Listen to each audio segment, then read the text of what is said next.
Bem, reiniciando agora, estamos, portanto, partindo para o áudio e vídeo número 4, para o controle de vocês, ok? Bem, quais são as condutas, então, que nós consideramos a partir da primeira Convenção contra o Genocídio e a partir das decisões dos tribunais criminais internacionais como tipificadoras do cometimento deste crime, né? A primeira fonte normativa, como eu tenho dito aqui, é a Convenção de 48, não doutrinária. A primeira fonte doutrinária é Rafael Lemkin, mas a primeira normativa é a Convenção para a Prevenção e Repressão aos Crimes de Genocídio, que considera como condutas típicas de genocídio várias estabelecidas, e iniciando pela principal, não é? Matar indivíduos pertencentes a um certo grupo. Extermínio físico por vários meios.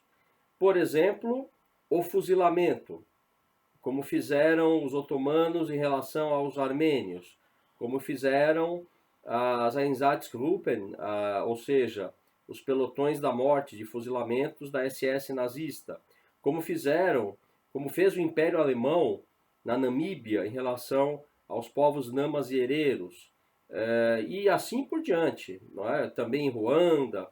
É a forma, é o meio clássico para a configuração de um crime de genocídio. Não esqueçam, o extermínio físico, portanto a conduta material, a qual se soma o dolo específico, a intenção clara de fazer desaparecer total ou parcialmente um grupo por razões étnicas, raciais, nacionais ou religiosas. Excluam políticos, depois voltaremos a falar desse ponto. A segunda conduta considerada típica de genocídio é impor, causar intencionalmente, sempre aí o dolo presente, lesão física, grave ofensa à integridade física e também mental a membros deste grupo. Aqui nós poderemos lembrar das várias espécies de torturas físicas e mentais impostas às vítimas dos campos de concentração e dos campos de extermínio nazistas, mas também dos recentes campos de concentração sérvios estabelecidos nos Balcãs. A tortura mental ela é muito comum nesses processos genocidários, não é? Então, quem leu Primo Levi, quem leu Hannah Arendt, tem uma base teórica boa para compreender, e histórica também, o que quis aqui a Convenção estabelecer e qual a carga histórica que esses termos jurídicos trazem também no plano internacional. Não é? Submersão, ou seja, submeter o grupo intencionalmente a condições de vida, a condições de existências capazes de lhes causar a destruição física total ou parcial. O próprio campo de concentração é o exemplo maior disso, não é? Uma alimentação, uma nutrição impossível de manter a vida humana, com pouquíssimas calorias diárias, também a não abrigo contra o frio, não abrigo contra o calor excessivo, trabalhos extenuantes, submissão a experiências médicas, e voltaremos a falar das experiências médicas. Todos esses exemplos são claros, evidentemente tipificam esta conduta prevista na Convenção de 48. E antes que eu termine todas essas condutas, lembro aqui que esta convenção compõe também norma interna brasileira, com as mesmas condutas tipificadoras, não é? Uma outra conduta importante: adoção de medidas para impedir o nascimento de crianças no seio do grupo vitimado, do grupo-alvo. Então, esterilização forçada,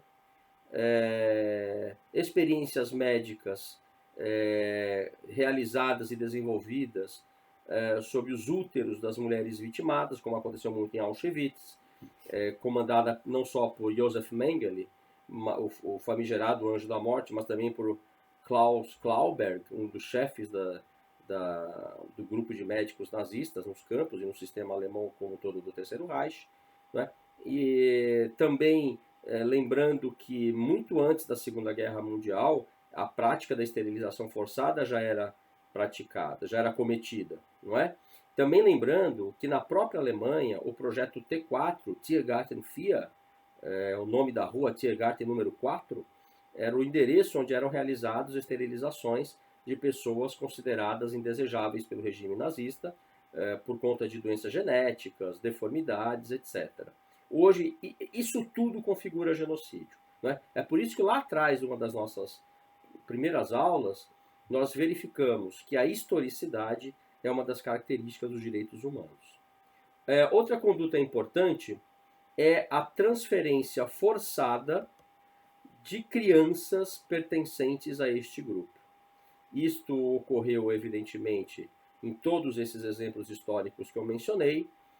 Isto ocorre durante a ditadura no Brasil em relação a crianças indígenas. Quem desejar conferir um documento oficial sobre isso pode acessar o site do Ministério Público Federal e ler o chamado Relatório Figueiredo, escrito em 1967 para 1968 pelo procurador Jader Figueiredo e que narra, por exemplo, dentre vários fatos, a transferência forçada de crianças indígenas do norte do país para o sul em aviões da Força Aérea Brasileira. Hoje esta conduta é considerada genocídio também. Uma outra... nós entraremos novos dispositivos da Convenção que estabelecerão que, além destas condutas que configuram genocídio, outras condutas acompanharão o genocídio também como sendo passíveis de punição. Veremos quais são no próximo áudio e no próximo vídeo, o de número 5, já que eu preciso encaminhar para vocês arquivos não tão pesados. Ok? Seguiremos lá.